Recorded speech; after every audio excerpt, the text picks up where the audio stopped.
That's enough of the housekeeping. We're going to get into a new series today. Starting a new series is always exciting. I've wanted to preach on this topic for like 3 years, but I have always wimped out. I've always had it on the calendar to preach it, and then I'm like, no, I can't do it. You know why I've always wimped out about preaching about leadership? Because I always think people are going to think, that sounds super boring. When we think about 7 talks on leadership, I'm afraid it conjures up images of those really dry corporate conferences your boss makes you go to sometimes, where you go and you just endure it, you sit through it, and you quietly envy the keynote speakers because they've got this great story. I was a nobody just like you, and I became a somebody, and you can be like me as long as you change everything about who you are and what makes you you, and you're willing to sacrifice your social life and your family on the altar of success and money. Like, you can be like me. And oftentimes these conferences, although they're helpful, leave us feeling inadequate, like leadership is some kind of unattainable thing that only a very slim minority of people are cut out for. And I remember going to a Los Angeles conference one time on leadership, and the keynote speaker said something like, leaders are always perfectionists. Leaders are perfectionists, and they always plan ahead. And I thought to myself, well, that's not me, because I was wearing 2 different colored socks that day. Like, I didn't even prepare for the trip. Like, I didn't even prepare as I packed. I didn't plan ahead. It's just not who I am. But sometimes we get that message. One of the leadership books, a lot of them actually say that leaders are always really organized. And if you're not an organized person, you are sort of steeped in this thinking that you're not a leader. You know, the cliche, they always say that a cluttered desk is a cluttered mind, you know? Well, I don't know if there's anybody else like this. I can't work without a cluttered desk. Like, a clean desk makes me nervous. I'm like, who died? You know, it's like, file cabinets make me nauseous. Like, that's just, but does that mean I'm not a leader? Does that mean you're not a leader if you don't fit that mold? I think this is a really important conversation for us to have, because the definition the world and this culture often gives us of leadership is one that sets such a high bar that so few of us resonate with it. Of course, if a leader means you're a certain title, a certain education, a certain age, a certain success level, then yeah, only a few of us are going to be leaders. But I reject that definition outright. And I reject it in favor of a much simpler one that I came across in a John Maxwell book a long time ago. John Maxwell said, look, leadership is influence. Leadership is influence, especially with people, where influence is the capacity to affect change in a person or in a group of people. So that's what leadership is. It got me thinking, if leadership is influence with people, and most of us have influence over a person or a group of people, even if it's just yourself. Like, you have influence over yourself, you have influence over usually someone else. Then most of us are called to lead in some way. Most of us should be striving to become better leaders for the people that we're leading, right? And so leadership as a craft isn't something set aside for the few and the mighty and the successful. It's for all of us. And the reason this is so important is because nothing can affect change like a good leader can. And there's nothing sadder than when a person or a family or an organization or a business lacks good leadership, because they just decay. It's sad to watch, and you know it, like you can perceive it. Within 3 minutes of walking into a house, you know what kind of leadership that family has. Within a few minutes of walking into a restaurant, you know what kind of ownership the restaurant has, right? And you know that if it's a well-run establishment with great leadership, then the employees are motivated, the place is taken care of, it's clean and happy, because leaders leave fingerprints. And whether they're good or bad, you can see them if you're perceptive and paying attention. I'll give you an example, all right? This is an example from my own life. Several years ago, this was right after we moved to Texas, right after we moved to Houston, 5 years ago. My family decided to take a little road trip.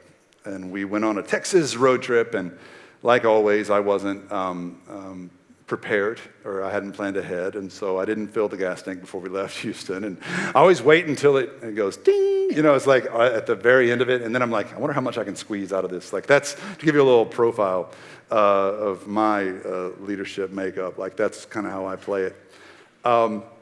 And so we had to stop at the nearest possible gas station, which was, as best I could tell, a typical gas station. And by that, I mean it was dirty and dangerous and poorly lit, right? Like, that's what I think of when I think of your average gas station. I don't want to shame this company. It's a chain, and some of y'all are in oil and gas, and I definitely don't want to throw your company under the bus, so I'll just use an alias. Let's call it Shalero. It was a Shalero station, right?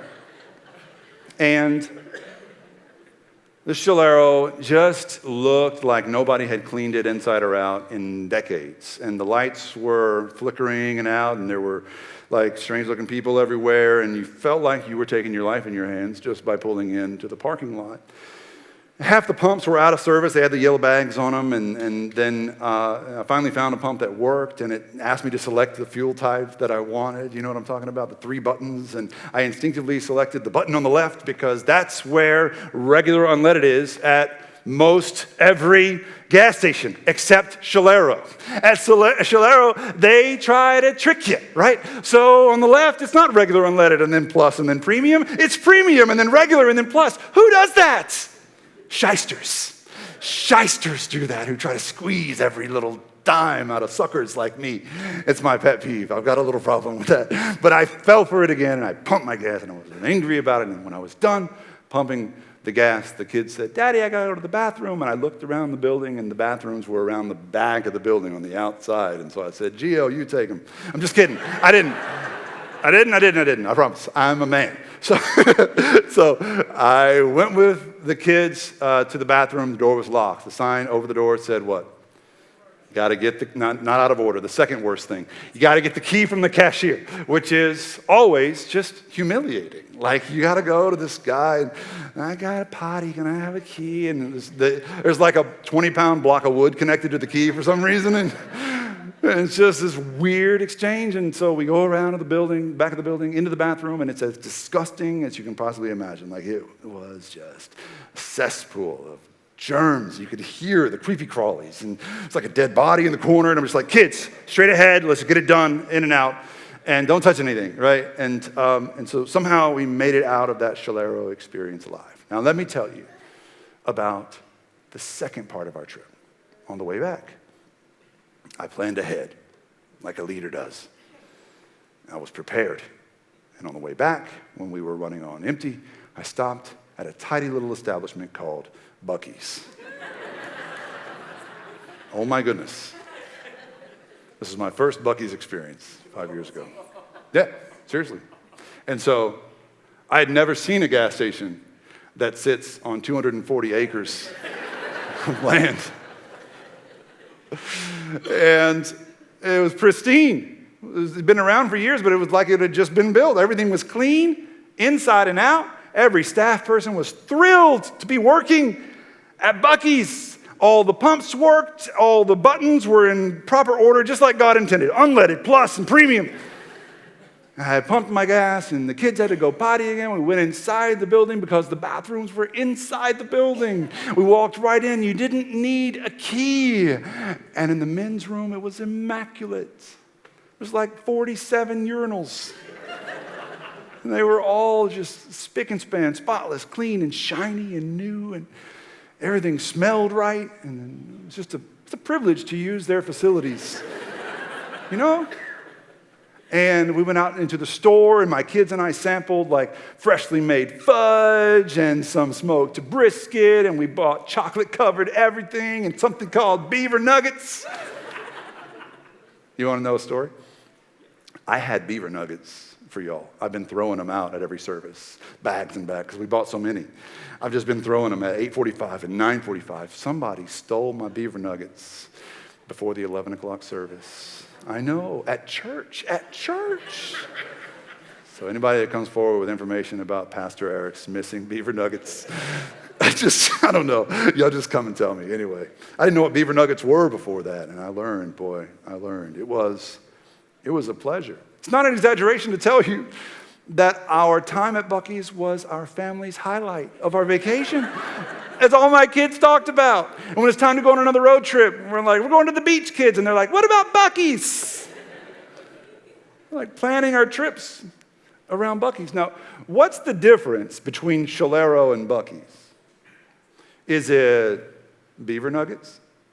If Shalero sold beaver nuggets, would they be Buc-ee's? Of course not. If Shalero cleaned their bathrooms, it'd be nice. Would they be Buc-ee's? No. The difference is leadership.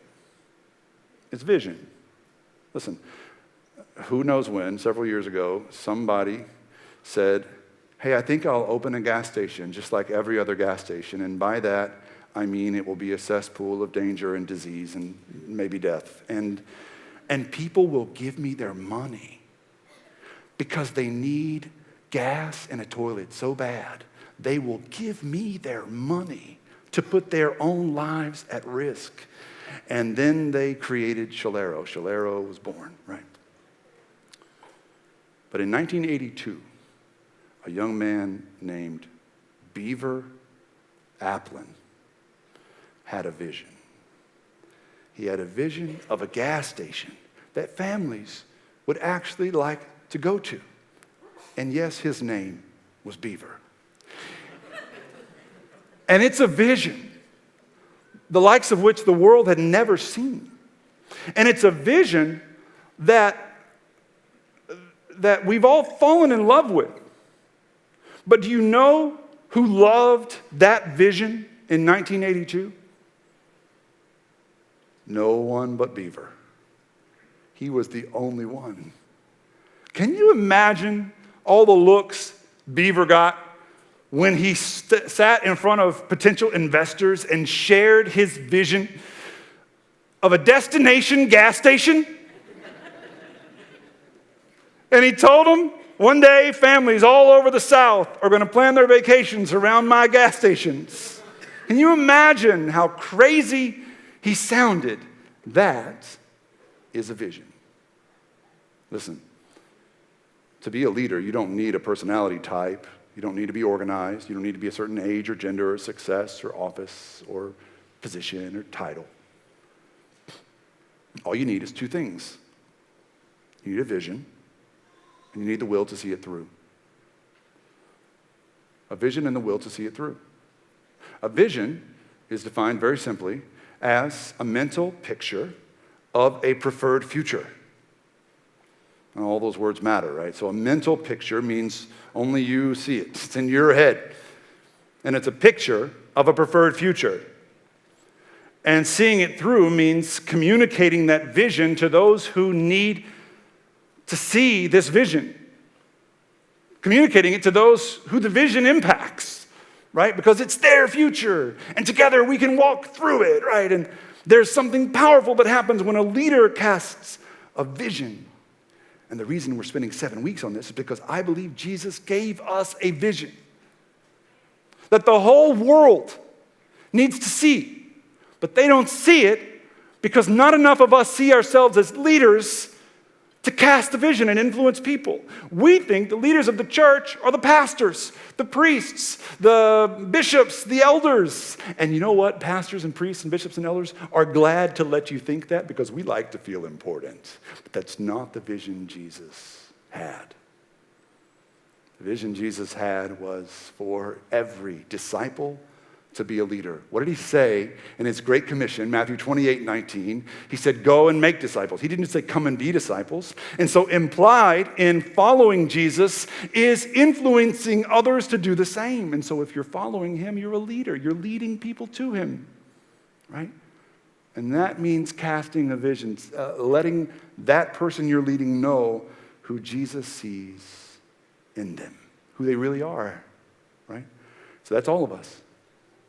So if it's all of us, how do we grow as leaders? That's what we're going to focus on for the next 7 weeks.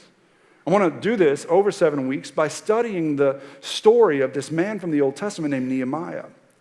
Nehemiah is a little-known character. If you're not familiar with Scripture, you may not be familiar with him at all. His story is in the Old Testament. It's his self-titled book, Nehemiah. He wrote it from the first-person point of view. Nehemiah was a Jewish man who lived in the Persian Empire in the 400s BC, so the 5th century BC. I want to give y'all, especially you linear thinkers, a little bit of context here so you know where we are in history at this point in the Bible. From 600 to 586 BC, the city of Jerusalem, the capital city of the Israelites, of the kingdom of Israel, was under siege. And so the Babylonians under King Nebuchadnezzar were laying siege to it for 14 plus years. They were choking it out. They were surrounding the city and keeping all the resources out, and people were starving and dying of thirst and desperate. And finally, the Babylonians closed in and decimated the city of Jerusalem. And in so doing, they just ruined the people. Like, all their pride was gone. They were humiliated. To add insult to injury, after the destruction of the city and the temple fell, the temple Solomon built fell. The Babylonians took off as exiles thousands of Israelites, including most of the civic leaders. And they forced them to live in Babylon. So that was until 586. And that kind of life continued for another 50 years. In 539, the Babylonian kingdom fell at the hands of King Cyrus and the Persian kingdom. So the Babylonian kingdom was present-day Iraq, Persian kingdom, present-day Iran, right? And so these conflicts we see on the news a lot of times are ancient conflicts. So Persia took out Babylon in 539, and a few years later, according to the Bible, and this is at the end of 2 Chronicles and the beginning of a book called Ezra, according to the Bible, King Cyrus liberated all the exiles the Babylonians had conquered and taken away from their cities and told them to go back home and rebuild their cities and their temples and their culture. Now, this is a little interesting side note, probably doesn't matter to some of you. I find it fascinating, and it's important to note when reading Nehemiah that forever, secular scholars believed that this kind of detail in Nehemiah in the Bible, like that Cyrus would liberate a bunch of captives from his kingdom and set them free to go home, that it was just fantasy, it was fiction, it was a way to tie the story together in the Old Testament. Like there was no precedent for a king of a growing empire to go to the peasant class, yeah, I'll just leave, it's fine, just go, we'll figure it out. But then archaeology kind of came through for us again, and every time archaeology digs up something from the Bible times, it seems to prove the historical record that the Bible lays out. And Nehemiah is a historical book and not just a parable. And so what we find in this artifact that you see on the screen, which is called the Cyrus Cylinder, it is in the British Museum. This is an authentic artifact from King Cyrus himself, and in his own time, this has been proven authentic. In 536, he sets the captives of Babylon free to go home. He says, go back, build your temples, fortify your cities, and rebuild your culture together. He really did this. And it's important to know when you read Nehemiah that you're reading history, and you can rely on this as a historical record. I think that's pretty cool. We're dealing with a real guy who really lived and told a true, historically true story, all right? 536 to 516, they rebuild the temple. The second temple is not like the first. In fact, the people who remembered the first one saw the second one and they wept. They were destroyed. They were like, that's not it. This is just a box. Solomon's temple was glorious. And now this is just a box and life stinks and we're mediocre. And they lived in that mediocrity for another 60 years. Have you ever seen people do that? Demoralized people just settle? It's sad. For 60 years, they just settled. They didn't rebuild the walls. They just lived in their ruins, right? Because they didn't believe there was a better future ahead for them. They had no leadership. Okay, so in 458, the new king of Persia, Artaxerxes, sends Ezra back to reestablish the Torah and the temple religion. And then he sends Nehemiah in 444. This is where we are, 444 BC, all right? So 100 years before the Greeks really take over that part of the world, all right? So take your study guides or your Bibles, open to Nehemiah chapter 1. We're going to get to know Nehemiah a little bit today before we wrap. We're going to read verses 1 through 4 and verse 11. If you got your study guides, it's all in there, and it's obviously going to be on the screen behind me. Nehemiah chapter 4, chapter 1, verses 1 through 4, and verse 11. Y'all ready? With me? Yeah? I need some beaver nuggets. If I had them, I'd give them to you. I don't know. No. All right. This is the words of Nehemiah, son of Hakaliah. In the month of Kislev, in the 20th year, while I was in the citadel of Susa, Hanani, one of my brothers, came from Judah with some other men, and I questioned them about the Jewish remnant that had survived the exile and also about Jerusalem. And they said to me, those who survived the exile and are back in the province are in great trouble and disgrace. The wall of Jerusalem is broken down and its gates have been burned with fire. And when I heard these things, I sat down and wept. For some days I mourned and fasted and prayed before the God of heaven. And then he says, I was cupbearer to the king. That last line in verse 11 is pretty cool. He tells us his occupation, and I think it's a pretty cool job. Cupbearer to the king. If you're in exile, a peasant class exile in a foreign land, like that's probably the job to have. All you do is carry a cup around and follow the king all day, and you drink his wine when he's thirsty, and if you don't die, the king can drink it. Like it was to make sure the king wasn't being poisoned or sabotaged, right? That was pretty much it. It's better than working the fields, right? It's better than building stuff with your bare hands. Like Nehemiah had a pretty swanky cush job. And what I want you to see is that Nehemiah was relatively comfortable. And that is supposed to be what life is all about. That's what we're working for. All of us, right? Like any one of the Jewish exiles probably would have traded places with Nehemiah. Just like you'd trade places with somebody who's more comfortable than you. Because comfort is the goal. Deep in our psyche, like we think we're working hard because one day I'll be comfortable. One day it'll be easy. One day I can settle in. I don't have to grind like I'm grinding now. When I'm comfortable, I'll arrive. Like I'll be there. That's what I'm aiming for. And the saddest thing on earth is when somebody works for comfort their whole lives and they attain it and they're depressed because it's not what they thought it was. They get comfort and then they're just bored. They're just despondent. What do I do now? I'm comfortable, but I'm numb. I don't feel anything. Because you were not created for comfort. Period. You were created for something better. And it starts with what one pastor called holy discontent. And that's the feeling Nehemiah had when he heard about Jerusalem. The feeling of holy discontent. He could not abide the thought of Jerusalem still, after all these years, sitting in ruins. What have they been doing this whole time? Satisfied of mediocrity and subpar living, like they don't have any vision, and Nehemiah could not do nothing. And I want you to be aware of that feeling of holy discontent, right? The feeling that you get when you know something is not the way it should be or it could be. And God gives you that feeling because what comes next is a vision. How to get from here to there. And I'm not talking about like how to fix the roads or whatever in Houston or like stuff that makes you mad in the day-to-day. I'm talking about something that God shows you about someone or something you care about. Nehemiah cared deeply about Jerusalem, and even though he had a comfortable job, he could not just stick with it. And so he knew he was supposed to do something else. And that's what happens next in the story. This is chapter 2, verses 1 through 8. In the month of Nisan, in the 20th year of King Artaxerxes, when wine was brought to him, I took the wine and gave it to the king.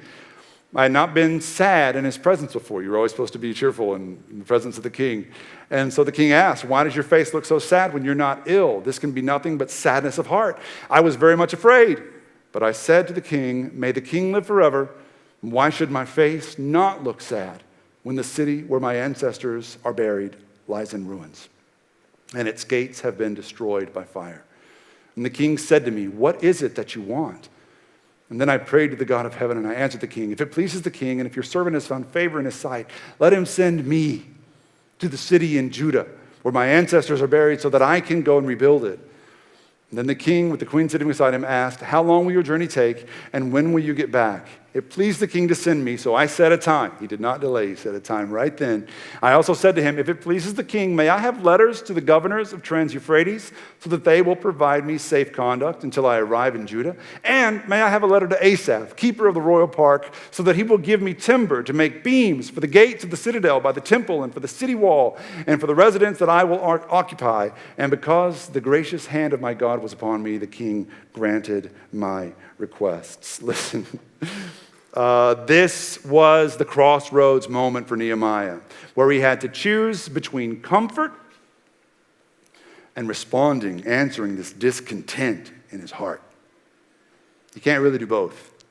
If you choose comfort, the discontent remains, or you just drink it away. If you choose discontentment, you let go of comfort, but you pursue a purpose. And in this moment, the vision God placed on Nehemiah's heart was so clear that he couldn't resist it anymore. And it's so clear, you can tell Nehemiah's thought about it, because when the king's like, what are you going to need? He says right away, I'll tell you what I need. I need letters for safe passage so that other kings don't think I'm trespassing, and I need some lumber. I don't know what else you need to build stuff, because I'm not a builder, I'm just a cupbearer, but I know I'm going to need some lumber. And he asked for it in the moment. And it's almost impossible to say no to somebody who's passionate about their vision. And so the king says yes, and he's glad to say yes. But the question just stuck in my mind this week. What gave Nehemiah the idea that he's the guy? He was not an architect. He was not a builder. There was other builders and architects in Israel that could have done this. What did Nehemiah, the cupbearer in Susa, have that 1,000 other Jewish men didn't? He had the vision of a city restored. He had a vision of a brighter future for Jerusalem, a vision that no one else at the time had. And then he sacrificed his comfort to chase the vision. I want you to think with me about your life. Think with me about every person God has put in your path who has changed your life. And not just in a nice little way, but in one of those life-altering seasons where the trajectory of your life was changed. I can almost promise or guarantee you that every person who impacted your life in a trajectory-altering way had a vision for you and of you that you couldn't even see yourself. They saw a version of you that you were unable to see in the present moment. And they cast that vision for you and opened your eyes to the possibilities. They didn't have to do it. And certainly it was a risk for them to invest in you in that way, because you could have continued in your mediocrity. You could have continued to just wallow in your, self-loathing or whatever, and you could have proven them wrong. It's a stupid vision. You're wrong about me. This is who I am. And they're up there. No, this is who you are. And you prove them wrong again and again. Clearly, it's a risk to cast a vision. Think about every person who's cast a vision of a preferred future for you. I thought about mine this week. Several images came to mind. I thought about Nettie Carr. And Nettie Carr was in her 80s. And I used to go to her house after school when I was 10 years old, and we'd watch the People's Court together, Judge Wapner, and we would eat junk food together. And I was going through a hard time in my life. I didn't really believe in myself at all. My grades were falling. I was getting in all kinds of trouble. And Nettie Carr used to say, I just see a light shining in you, Eric Ray. And I see a pastor when I look at you. No one had ever said that to me before. And I was like, okay, where's the root beer? Can I have some root beer? I would just change the subject, this is weird. She's out of her mind. But it stuck with me, the vision she cast for me. I thought about later in my life when I had that little run-in with the law that I talked about a couple of Easters ago, and I ended up in jail when I was 18. And yeah, kids, Pastor Eric was in jail, whatever, let it go. But I was in jail when I was 18 years old. My dad came to get me out of jail the next morning, and I was in the jail jumper that they gave me, and we had to talk through the glass on the phone and all this stuff. And what do you think the first thing is that my dad said to me was, when we picked up the phone, I thought it would be, what are you thinking? How dare you? Your mother and I tried to give you everything. All this, that's how I pictured it. You know what he said? I'll never forget it. He said, Eric, you're not a criminal. Which is, it's funny now, but you know what? In the moment, that's exactly what I needed to hear. But do you know what I felt like in that jumpsuit on that phone that day? A criminal, right?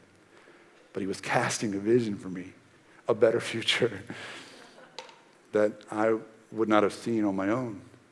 And obviously all the ways Giovanna has led me in that way, she has, as I've oftentimes made the same mistakes and wallowed in my self-grief and all this stuff. And like, I have needed a vision and she has cast one for me. That's not who you are, Eric. This is who you are. This is who you are. This is who you are. Even if I disappoint her, this is who you really are. And I think about the way that Jesus led his people. Like, he had a bunch of peasants following him around, peasants and prostitutes. Nobody ever said anything good about the people who followed Jesus around. And Jesus looked them in the eye and said, you are the light of the world, the salt of the earth, a city on a hill. And those peasants and prostitutes are like, me? And he's like, yeah, you. And it took them a while to believe it, but once the church was born, they started believing it. They started answering that call to a better future. Who has led you in that way? Who has influenced you? I hope that you take time to remember and give thanks for them, but also to learn from them.